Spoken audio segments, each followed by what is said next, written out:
If I forgot to set my MotoGP fantasy lineup this week, but then everything worked out fine, can I really tell you I told you so?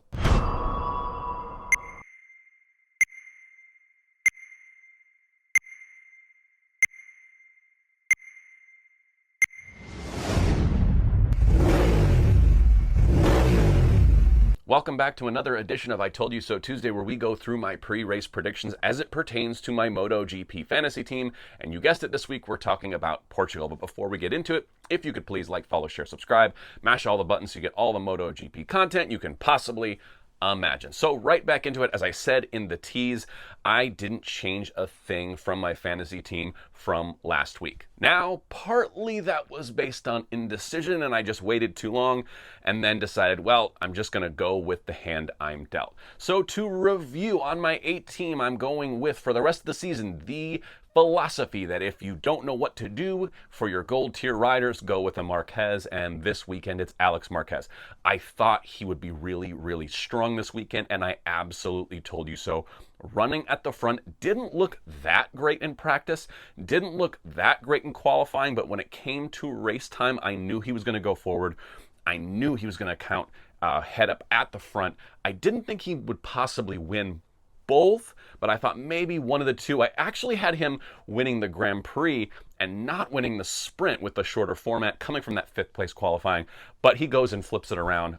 2 podiums either way. I absolutely told you so on Alex Marquez. Now, elsewhere in my A-tier rider, I was going to do some doubling up on Gresini this week. I thought maybe if I just go all in on Gresini, get Fermin Aldeguer as my second gold tier rider, I've got Gresini as my team, maybe I can get a whole heap of points. But I didn't pull the trigger on this move. I hesitated, I waited too long, and then they locked me out. And so I was a little bit stuck with Johan Zarco in that spot. Now, I was also looking down the roster. I was looking at Pecco, who seemed to be okay on practice. He wasn't great. And I was like, could he possibly have a breakout weekend? And it kind of looked like he might before that Sunday crash. I just don't trust Pecco in any stretch of the imagination right now. I mean, if he's fast, that's great, but I think that's 4 DNFs in a row, and you can't have a MotoGP fantasy with one guy that can potentially crash out of the race time and time again. Now, on my silver tier riders, I stuck with Marco Bezzecchi and Pedro Acosta. I would love to have these two as my gold tier riders.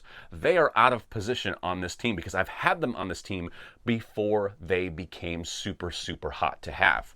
But now I have to, if I want to flip them up to my gold tier, I have to go a week without them. I have to basically offload them and then bring them back the next week. And I'm not willing to sit these guys on the sideline. So as good as Marco Bezzecchi was in the Sunday Grand Prix, I absolutely knew he was going to be at the front again this week, even though, again, on Friday he didn't look that great. Qualifying, we didn't really know what to expect. But on Saturday and Sunday, Marco Bezzecchi shows up to play. This guy's a racer. He's absolutely in phenomenal form. The team is gelling around him. The bike is gelling underneath him. He is a lock to be in that top 3. I know we've had a little bit of a hiccup in the last couple rounds. Malaysia wasn't that kind to the Aprilia, but I knew they were going to be back in business on this fast and flowy roller coaster of the Portimao circuit. So I really would love these guys to be my gold tier. I'm only getting half points sitting them in my silver tier, but I absolutely told you so that Marco Bezzecchi was going to have a monster weekend, as well as Pedro Acosta. I'm expecting Pedro's first win this season. I really was. I thought Malaysia was it, and then after qualifying in Portimao, I thought Portugal was it. He just doesn't quite have enough. On Saturday, it's Alex Marquez, who he fights like hell with, but can't quite outpace the Ducati. And then on Sunday, no one had any answer for Marco Bezzecchi on the Aprilia. Pedro Acosta has to settle for 2 podiums. 2 very well-deserved podiums. He's looking good in every single week. And can he possibly do it next week? The last race of the season, get that first win in his second season in MotoGP. I don't know. I think the Ducati is going to be really strong. I think Bezzecchi once again is going to be really strong, and we have to see if Pedro just can pull enough performance out of that KTM to get himself there. But I absolutely told you, Pedro Acosta, keep him on your fantasy team if he's there. If he's in the gold tier spot, you are doing better than I am. I wish he was there for me. He's not at this point.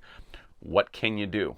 I'm kind of stuck with him right there. Now with Johann Zarco, not so bad. I was kind of hoping for a top 6 in the Grand Prix. That's kind of where he qualified. I thought he might hold off that position, maybe pick up a position on Fabio Quartararo. But then at the end, he kind of gets, I did not expect to see him behind Brad Binder, Iagora, Fabio Quartararo. He kind of slipped back. I think he was behind Gian Antonio as well. And I was expecting to be a little stronger. He was the strongest Honda overall on Sunday, with the other guys not going so well.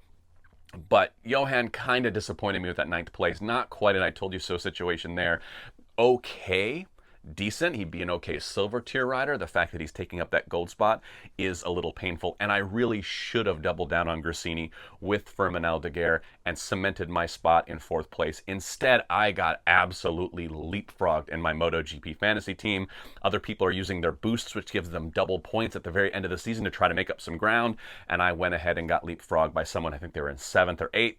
They move all the way up into 4th, kicking me back into 5th. And I'm going to have a hell of a time fending that off because 2 players still have boosts left. I don't have any left. I used them all on Marc Marquez early in the season to try to gain a lead, and that hasn't really worked out great. I really have to pick this final week of MotoGP Fantasy spot on if I'm hoping to end in the top 5.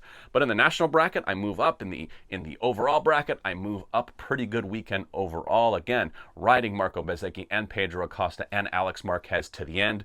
It's that 4th rider spot that I'm just looking at next week. Man, can we pull a miracle out for someone that no one's expecting but me?